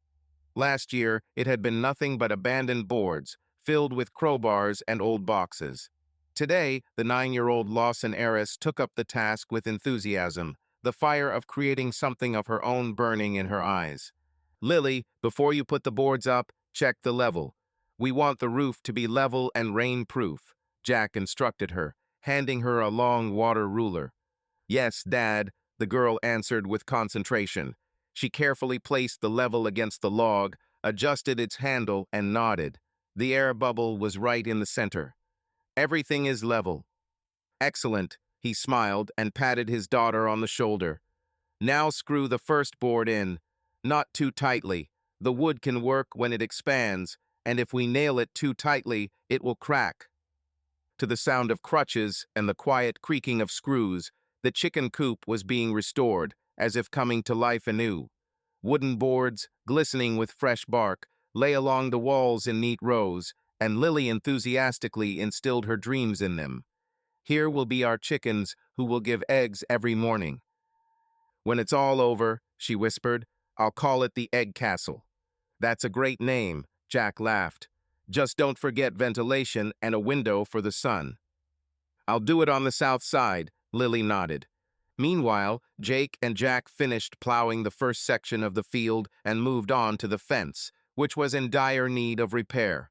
The weather had barely held the wire in place in the winter, and in the spring, the neighboring piglets had grazed through several rails and escaped to the neighboring farm. The incident, which was offensive to the reputation, required the intervention of the head of the family. Jake, hold the pole. As if reviving the skill of many years of carpentry, Jack pulled out an old rusty hammer and began to knock nails out of the trunk of the pole. These poles are still usable, just clean them from corrosion. Then we'll paint them with a protective varnish. Okay, said the son. He shouldered the rail and held it carefully while his father worked. The scene was reminiscent of a scene from the past. Father and son, shoulder to shoulder, rebuilding the border of the family estate, protecting it from invasion and chaos. It was a lesson in both craft and life. To keep the peace, you must invest labor, care, and blood. With the wire stretched between the posts again and the barbed wire removed, the pen was once again as strong as before. Jack lubricated the threads of the tow hook with grease, and Jake carefully screwed on a new hinge for the gate. "It's done, Dad," he said, wiping the sweat from his forehead. "Good job, son," the father nodded. "You're doing great." A mutual look of pride shone in their eyes, the respect of a father for his son and of a son for his father. After lunch, Jack retreated to the old barn, taking with him a crate of pedigree goats. Ordered in the winter, they had finally arrived. 4 white kids with bright horns and well-groomed coats. Their breeding was planned as an additional source of income: milk, cheese, and soft skins that could be sold at the local market. "Well then," he said, releasing the first horned lump, "welcome home. Here you will have your own pen and warm hay for the winter." The kid, named Jake Tramp, sniffed his father's boots with curiosity, and the secretive goat, named Soft, shuffled her hooves awkwardly. Lily brought a basket of apples. "This is a treat for them," she exclaimed and gently shook the branch. "Excellent," the father approved. "But remember, we'll feed them in the mornings and evenings. If you overfeed them, the animals might get sick." "I'll remember," Lily assured, carefully writing down the schedule in her notebook. The ranch was filled with sounds: the bleating of goats, the hammering of a hammer, the hum of a tractor, and Lily's cheerful laughter as she tried to pet the capricious tramp. In the evening, when the day's work was ending, Jack found himself back on the porch, holding a cold glass of lemonade. He listened to the rustle of the wind and the creaking of the swing where the whole family had sat recently discussing plans. Today, only the children were around, tired and scattered to their rooms. Jack spoke quietly out loud, as if to himself. "The earth is the blood of the family. Without it, we are nothing." A feeling of deep satisfaction surged through his body. Every meter plowed, every board secured, every living creature that settled on his property, everything spoke of the fact that he had once again found his calling. The next day they went together to the market in Benson to sell the first batches of goat milk and buy new quality feed. There Jack told the customers about the breed, and children stood nearby, carefully pouring the cheese milk into small glasses. People laughed, thanked him, and said, "Thank you, Lawson, your milk is the best in the county." It was the recognition he had been waiting for, the respect of those around him, won through honest work, and the self-respect that filled his heart with warmth. Returning home, Jack looked into the barn. There were already a couple of calves born this spring. He walked them to the exercise pen and said, "Grow strong, my little ones. I will take care of you." And as the sun was setting, the family gathered on the veranda again. But now it was not just a place to relax, but a sacred place of unity. Jack raised his mug and said, "For the land and blood, for what binds us together." The children answered in chorus, "For the family." And at that moment, the prairie, the barns, the haystacks, and the endless fields sparkled with new colors. They were alive as never before because the energy of work, hope, and love circulated in them. The ranch was rising from the ashes of doubt, restoring not only fences and roofs, but also the trust, respect, and self-esteem of a man who had once again become the master of his own life. And with the sound of the wind cycles across the prairie, with the soft call of an owl in the distance, the Lawsons knew that their land and blood were an unbreakable bond that no storm could break. Evening had fallen over the ranch. The sun was just barely touching the edge of the horizon, filling the sky with scarlet and purple colors, and the last warm rays ran along the barns and fences. There was a calm silence in the house, a rare moment before the storm of feelings and confessions. On the kitchen table, next to a cup of cold tea, lay an envelope. The paper was slightly wrinkled, as if Amber had touched it several times in her haste. On the front, written in pencil in a child's neat handwriting, was, "To Lily and Jake." No father's name, no family name, just their first names, as if a child had written the envelope. But inside, line after line, was their mother's soul. Jack looked at the envelope, squeezing it in his palm, and his mind went back to the day Amber left. He remembered her on the threshold, her fingers clenched into a tight fist, her eyes not thirsty for revenge, but full of sincere pain and regret. Then she could not take a step back, but promised to return. And now she was returning by letter. He sighed, looked down heavily, and carefully cut the envelope. "My dear sons, I know I don't deserve your forgiveness. I knew what I was getting into when I decided to leave. I knew I was hurting you like a drill through your hearts. But I hoped that someday, in the quiet of the prairies, my words would find their way to you. I wanted to say sorry in a million different ways. I wanted to take you into my lap and hold you close and cry and beg for forgiveness and have you look into my eyes and believe me. But I couldn't. The day I left, I was too broken to speak. I felt like I would drown in my own tears if I said them out loud. Now I understand. My silence became a stone wall for you. I fenced my heart from you, and you did not know where to run for protection. That is why I am writing you this letter. Let it be the bridge that I did not build in time. I remember how we laughed together on the porch in the morning, how Lily decorated her notebook with drawings of a chicken coop, and Jake said to me, "Mom, don't worry, Dad will fix everything." I remember how your faith in me was boundless, and every time I thought about leaving, your eyes stopped me. But I left, and it's only my fault.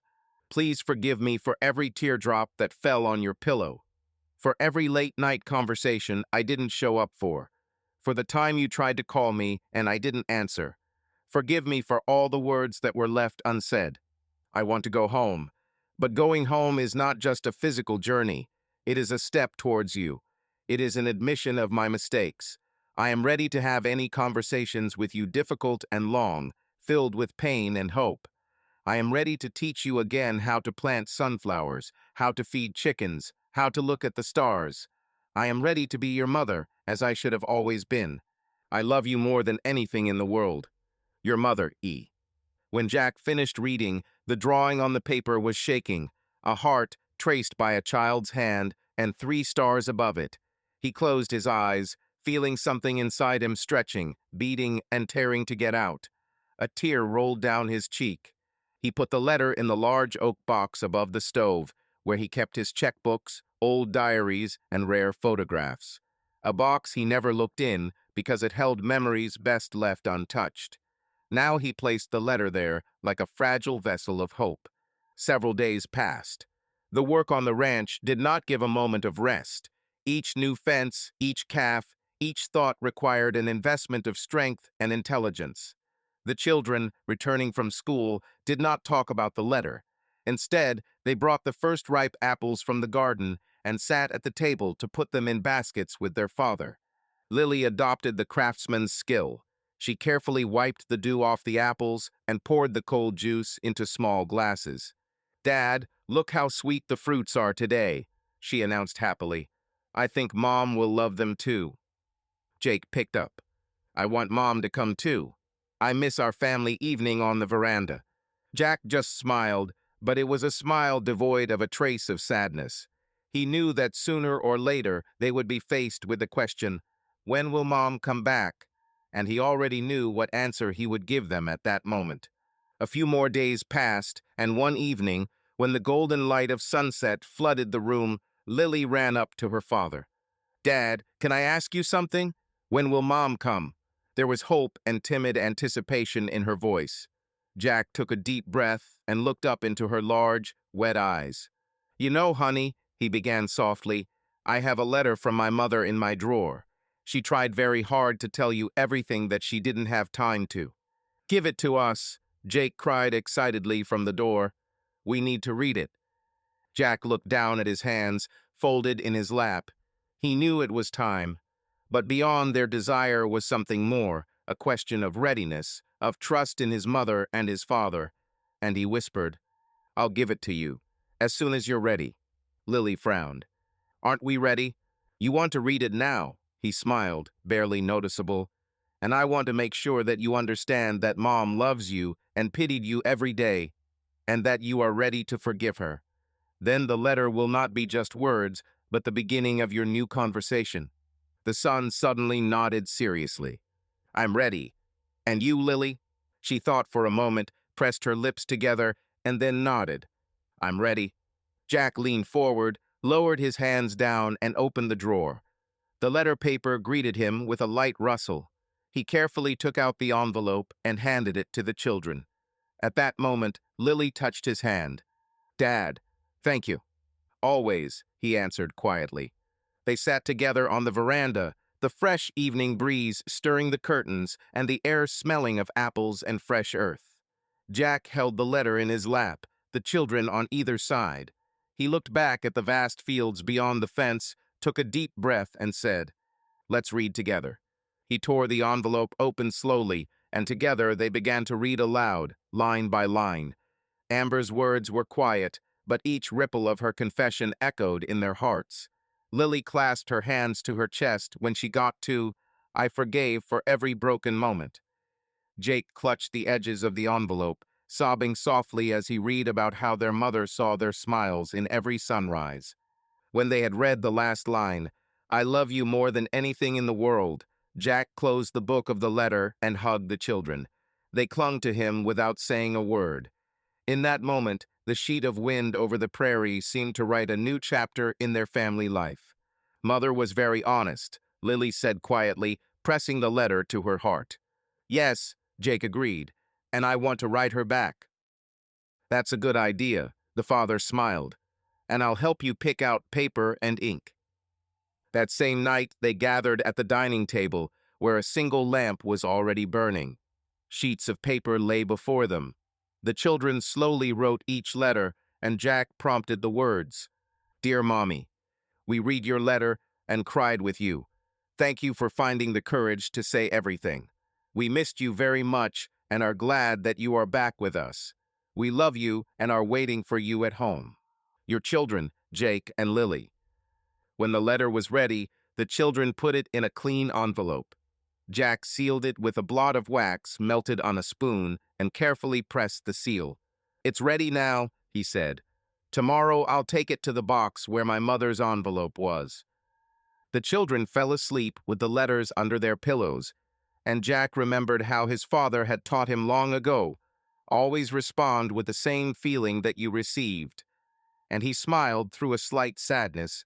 The family was talking to each other again, trusting the hardest words. In the morning, as the first rays of sunlight streamed into the room, Jack walked out onto the porch, the letter in his pocket and a determination in his heart. Before going into the house, he looked back at the prairie once more. Everything that surrounded them, the land, the fences, the crops, the barns now bore the stamp of a new chapter. He took the letter and stepped inside. "Children," he called quietly, "please stand up." Lily and Jake, slightly sleepy, came out of the rooms. Their eyes immediately found their father. "Daddy," Lily said, "we hate it when she leaves, but we're glad we can talk again."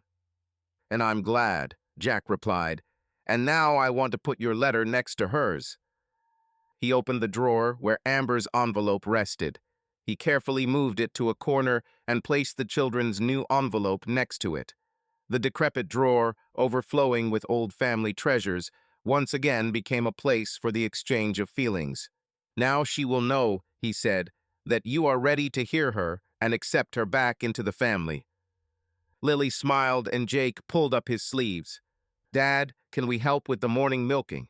"Of course," Jack nodded. "The letters can wait for us."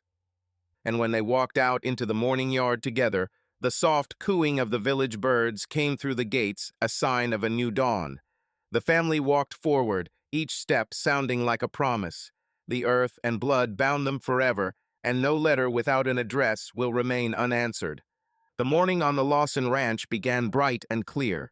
The wind, like a messenger of good news, dispersed the last of the fog from the waving fields, and the first rays of the sun cast long shadows from the barns across the prairie, golden with steam. Jack stood on the porch, holding a cup of strong black coffee, taking the first sip of the new day. In that sip, there was determination, eagerness, and a quiet pride in the fact that he was back on his feet and moving not only himself but his family into life. Just a few months ago, he couldn't imagine being invited back into the community. But gradually, his reputation as a man who never backed down from adversity or adversity returned. Neighbors and farmers began to seek his advice: how to choose seeds, when to buy fertilizer, how to build fences for sprinkler systems. And this morning, an envelope from the school board was waiting in his mailbox, an invitation to join.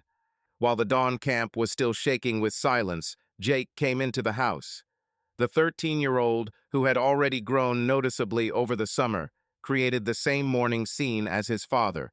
He sat down at the kitchen table and extended a mug to the thermos. "Dad," he called quietly, "I heard you were offered to sell part of the field behind the water. You could get a considerable sum there." Jack nodded. Last week, he had indeed been approached by investors who wanted to buy a narrow strip of land along the river to develop an upscale camping and fishing area there. Yes, he admitted, the offer was serious. They were ready to pay so much that it would be possible to pay off all the debts for tractors and pumps for the next 5 years. Jake's eyes lit up with a question. "And you decided to sell?" "No, son," the father answered firmly. "I refused. This land is not for sale. It is for you, for Lily, and for your children when they come." The words sounded simple, but they held all the father's concern. Here, on this strip, sunflowers grew, grasshoppers sang at night, and in the spring the earth was hot under the hooves of stallions. To give this up for money would be to betray the roots, to betray everything that made the Lawsons live on the prairie. "I get it, Dad," Jake nodded. "I would have done the same." The father smiled at his son, proud of his maturity, and it warmed his soul. Another stone of doubt fell from his chest. Later, when the sun was already high, Jack drove his pickup truck into town. On the porch of the administration building, among the officials and parents, he found a table around which the school council had settled. The local deputy mayor smiled back and extended an invitation. "Jack, we want to see you among us. Your opinion on the development of rural schools and the family support program is one of the most valuable." "I'm ready to help," he replied, shaking sweat from the sleeve of his work jacket. "To me, school is not just a building, it's the heart of the community." The conversation turned to a variety of topics: repairing the roof of an elementary school, the desire to add agricultural technology to the curriculum, the possibility of holding classes on a farm. And in every word he spoke, one could hear a sincere belief that rural education can go hand in hand with the land and animals. When the meeting ended, many came up to shake his hand, promise support, and call him a true leader. When he got home, he walked into the workshop where children were working in the aisle between the bales of hay. Lily, her feet in the mud, was painting boards for a new roost for the chicken coop. Jake was fixing calves' hooves, learning the art of veterinary medicine from his father. They looked up and exclaimed in unison. "Hi, Dad, I have important news," he said, smiling. "I've been invited to the school council. They've decided to expand the AgriLab program." "That's cool," the son responded happily. "I'd like to help with the lab. We can show our classmates how to properly collect soil samples together." "That's a great idea," the father praised. "Then I'll count on your help with the equipment." And Lily, already with a brush in her hand, said, "And I can make drawings for the school stand." And at that moment, Jack felt how the warmth of the family hearth intertwined with the new responsibility of a man who was respected not only in the family, but also outside of it. In the coming weeks, life on the ranch took on a faster pace. In the mornings, father and son went to school together to discuss with the school board what exhibitions and workshops they were ready to organize. The children at school already called Jake Mini Farmer, and at the next meeting it was decided to launch a young agronomist club, where Jack himself would be the senior mentor. At the same time, a new generation of animals appeared in the fields. 3 fine wool merino sheep, ordered especially for their wool project, and 2 exchange cows, which will give milk for the school cheese dairy. At the same time, every step was discussed together. Students from grades 7 and 8 were involved in the planning, breaking the stereotype of school versus production. Late in the evening, when all the chores were done, the family would gather on the veranda. There, Jack would be invited to participate again, this time not only by the school board, but also by the City Farmers Club. His opinion was sought on organizing fairs and conferences for rural entrepreneurs. "Dad," Lily asked quietly one day, waving her pencil on her pad, "have you ever thought about running for mayor?" Jake laughed, and Jack just smiled thoughtfully. "It's still early, honey, but I want the rural community to become stronger. The school, the city, the farm's all part of the same whole." "I'm proud of you, Dad," Jake said. "You're not just a farmer, you're an example." "You too will become an example for others, son," the father replied, putting his arm around his shoulder. One morning, as Jack was returning from another council meeting, he was spotted by a local journalist from the Prairie Today newspaper. With a photographer and a tape recorder, he came right up to the ranch gate. "Mr. Lawson, you have already refused the offer to sell part of the land. Why did you not use the money that could have solved many financial issues?" "Because the land is not just an investment," Jack answered calmly. "It is a legacy that I want to pass on to my children. This land is not a stock on the stock exchange, but the foundation of our family and the entire rural community." The interview was published on the front page under the headline, "Farmer Captain, How Lawson is Saving Rural Roots." The journalist's point of view was supported by the mayor, teachers, and neighbors, and the editorial board was already talking about a series of articles about new generation farmers, which will certainly include the story of Jake, who dreams of becoming a farmer like his father. At the family dinner, with the children and Jack and guests, neighbors, teachers from the school, even a few members of the farm club, the atmosphere was warm and respectful. Jack raised a glass of water and began a toast. "I would like to propose, not just to drink to friendship and harvest, but to the new mark we are leaving on this land. We are not just plowing and sowing, we are building the future. And I am proud that my family and my son, who will become a farmer like me, are ready to go with me in this." The children raised their glasses, and the hall filled with a friendly ringing. "Here's to a new trail." And then, when everyone had left, Jack took Jake by the shoulders and said quietly, "Are you sure you want to be a farmer, son?" "Yes, Dad," he answered firmly.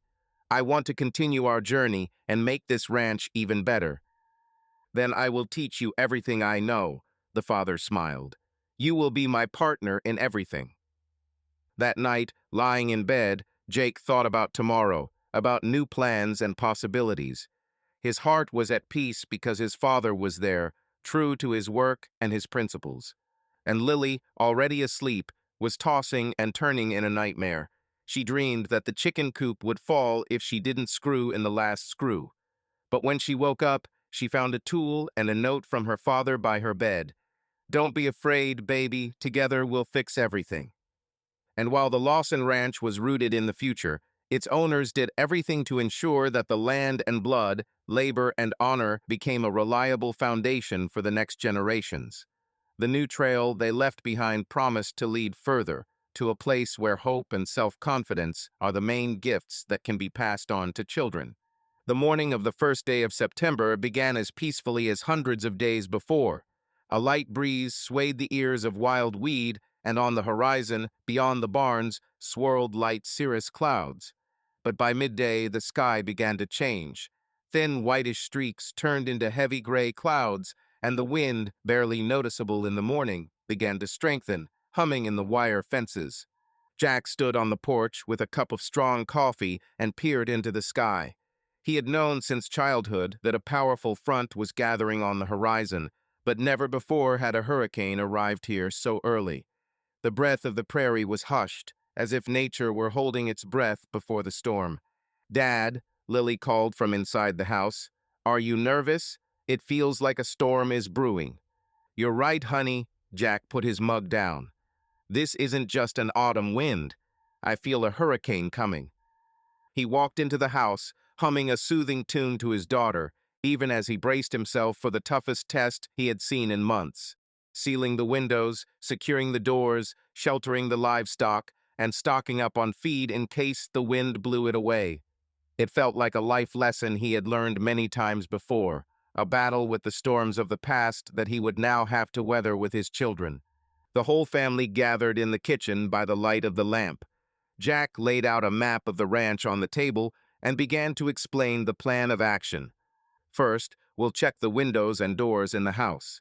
Lily, you close the shutters on the north side. Jake, go to the barn and secure the gate. I'll take care of the stable and the paddock." "I'll help you, Dad," Jake offered, already putting on his work gloves. "And I," Lily said firmly, "will not let the chickens escape. I will tape everything up and screw on the locks." "That's some attitude," her father praised her. "Then we'll get through this." Their movements at that moment resembled a well-coordinated dance. Everything was thought out and distributed so that the hurricane would not catch them off guard. The children copied their father's determination, and he was proud of how quickly and competently they got down to work. With undisguised excitement, Jack moved toward the north side of the house with Lily. Drops of rain were already swirling on the glass, and the wind was beginning to cut through the thin boards of the shutters. The girl, clutching a drill and screws in her hands, barely felt the cold. Her blood flowed like a hot current. Excitement and responsibility inflamed her heart. "Here," the father pointed to the weak joint of the frames, "we need to put some sealant and secure the corner. If water gets inside, it could flood the floor and ruin everything around it." Lily just nodded, then deftly applied the sealant, spread it with a spatula, and screwed the corner in place. The shutter closed with a soft click, and the girl smiled. "Done. Good, baby," Jack said warmly. "This wall is secure now." Meanwhile, in the barn, Jake was hammering metal wedges into the base of the gate. The sounds of the hammer echoed throughout the yard. The rain had grown heavier, and the wind, rushing through the cracks, howled like a hungry wolf. He could hear the thunderstorm ringing outside the doors as the wind blew dust and fallen leaves. "Daddy," he shouted over the roar of the wind. "These gates are holding strong, but the storm seems to be getting worse." "Good job, son," Jack called back. "Let's move on to the stalls." They leaned toward the stable. The thick logs of the old building creaked in the wind, and the roof sagged slightly. Jack checked all the hinges first, then he and his son reinforced several rafters with new brackets and boards. "We'll add another strut here to cover the gap," he said, "and throw a tarpaulin on top." They worked slowly but harmoniously despite the rain, the spray of which chilled their faces. Sometimes drops fell into their eyes, and then they had to throw their heads back to shake them off. But both understood, every minute is valuable, and the storm does not wait. When the work in the stable was almost finished, the wind increased to a real roar, as if nature itself was testing their strength. The rain turned into a downpour, and drops pounded the steel sheets of the roof, and gusts tore off the branches of the acacias and threw open the barn doors. "The main thing now is to cover the cattle," said Jack, looking at the pen. "The cows and sheep are already busy downstairs. We'll run and check the chicken coop and the rabbit hutch." Taking a bold step forward, the family headed towards the new chicken coop. Lily had bravely secured the roof before, so the birds were already huddled inside. She called them over, and all the hens gathered in the corner, clinging to each other, as if they understood that today was not the time for walking. "Mom would be proud of you," Jake said to Lily as she checked the last lock. "I want her to come back when this is over," she said quietly, "so she can see that we have a strong hold." Jack smiled at his son and daughter. This moment of earthly simplicity, when even in the most powerful storm they remained each other's support, became a reflection of a new family, a new life, where people do not give up in the face of any bad weather. Towards evening, when the horizon almost completely buried the sun, the storm began to play out in full force. Lightning streaked the sky like an artist's canvas, and thunder crashed down on the ground in peals. The hurricane rushed across the prairie, breaking the remains of dry branches, and streams of rain washed away dust and dirt, freeing the earth from the old cataract. Safely inside the house, lit by the soft yellow light of the lamp, Jack and the children gathered in the living room. They took off their wet coats and boots, and their father handed out hot chocolate and cookies. The children drank the drink with gusto, trying to warm up, and Jack looked out the window. "See how the night rages." His voice was calm, as if he were telling a story. "It's like the old thunderstorms in my soul when I left you once. It seemed like the storm would never end." Lily, throwing her head back, grabbed his palm. "But you came back, Dad," she reminded him. "You always came back." "Yes, son," Jack nodded. "I came back and made sure we were together and waiting for the sun. And today we got through this storm as a family." The children felt the warmth of their father's words. The hurricane was a metaphor for old traumas, old fears, but that evening the family emerged victorious from the battle. They understood, together they can withstand any element, any disaster. The night slowly turned to dusk. The thunder died down, the rain turned into a constant noise, and the wind into a light rustle. The family went out onto the porch. Sharp drops were still dripping from the branches, but without force. Outside the windows, the night sky shone with fresh purity. The puddles reflected the faint glow of the stars. "Let's look at the stars," Jack suggested. "They're back." The sultry orange disk of the moon peeked out overhead again, and the constellation Ursa Major was scattered nearby. The wind whispered. The hurricane passed, but did not break. Lily hugged her father around the waist, and Jake put his hand on his shoulder. "I am grateful for this day, for the fact that we are together." "Me too," Jack replied, looking at the sky. "Today we proved again that home is not the walls, but us for each other." And on that quiet evening after the storm, they felt a rebirth. The soul was purified, the fear was dispelled, and a new feeling froze in the heart, the confidence that no storm could destroy their connection and love. In the morning, when the earth was still cool from the rain and the puddles reflected in the sky, Jack and the children went out to work again. The fields were strewn with small branches, but the earth seemed fresh, ready for a new beginning. The birds began to sing, awakened from the night storm, and a stream began to talk in the trickling gravel. "Look," Jack smiled, "nature itself this storm has woven new life." He gave the children a hacksaw, and together they cleared paths, collected debris, and restored small hedges. And in every movement there was a sense that after a hurricane there always comes sunshine and a new breath. "Daddy," Lily said quietly, pressing the newly screwed board to the sunny pasture, "this day has been like a test." "It happened," the father agreed, "but we endured, and now the earth beneath us is ready to give new shoots." That evening, the family gathered by the old oak tree, where a new bench stood, a gift from their neighbors after their joint battle with the storm. Jack took out his guitar and quietly strummed the strings. The children listened silently. The melody, soft and warm, became a symbol of their victory and new hope. "This is our song," he said, slackening the chord. "It sounds soft but deep, like the earth and the blood we sow here." The guitar faded with the evening light, and silence fell over the prairie once more. But in that silence there was a sense that they had survived not only a physical storm, but had left old fears and hurts behind forever. And when the first stars began to play above their heads, and the night wind brought the scent of damp earth, the Lawson family knew. They were reborn, like phoenixes from the ashes, ready to greet a new dawn, new challenges, and new victories together, hand in hand, hearts as one. Night fell over the prairie with a soft velvet of silence. Only in the distance, beyond the strip of dark silhouettes of acacias, the stars twinkled like thousands of small fires. Reflected in the pond, they trembled like living lights, inviting one to reflect on infinity. At the very edge of the house, on a spacious lawn where a thunderstorm had recently raged, a fire had been lit. The wood crackled joyfully, and in a circle, warming itself with the soft heat, sat three people.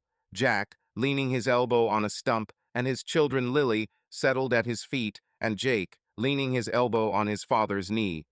Their faces were paved with the reflections of the flames, in their eyes peace and happiness. The fire played in the wind with bright tongues of flame. Somewhere in the darkness, a twig snapped, and they all involuntarily froze, remembering how many trials were left behind. But this evening was different.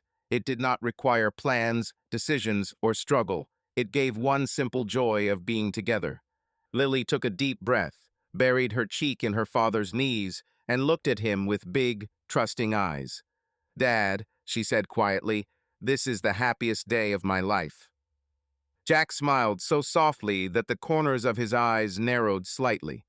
"Really?" he asked, squeezing the girl's shoulder. "It's true," Lily answered confidently. "Today we saved the house from a hurricane, built a new chicken coop together, planted seeds, and I'm here with you." Jake moved closer and added, "And I was also invited to the school council to help with the agricultural laboratory. Can you imagine? I'm now a mini farmer for the whole class." Jack looked at his son proudly. "You're doing great, son. I'm so proud of you." The fire crackled softly, and clouds floated slowly overhead. The wind whispered between the trees. Father raised his head and, without taking his eyes off the scattered lights scattered across the sky, whispered, "You know, I'm happy too, but I'm even happier that this is just the beginning." The children looked into his face, and their eyes reflected understanding. There were new days ahead, new worries and joys, but most importantly, they were together, and their connection was stronger than any storm. Lily reached out to the spark of flame as if she wanted to catch it. "Dad, will you let us light a fire tomorrow too?" "Of course," he replied. "We can celebrate every sunrise and sunset here where our hearts are." The words, "where our hearts are," sounded like a promise to be there, to support, to love and cherish each other. That evening, all the winds and worries died down over the prairie, leaving only the quiet whisper of the stars and the pulsating warmth of the family fire. And in that flame dancing in the wind, and in those distant lights flickering in the night, they saw a reflection of their new life, a life founded by shared hands, hearts, and faith in each other. Subscribe to our channel so that your love doesn't cheat on you, and go ahead and listen to the next story, because this story is nothing compared to the next one. If you're under 18, don't even think click to the next one.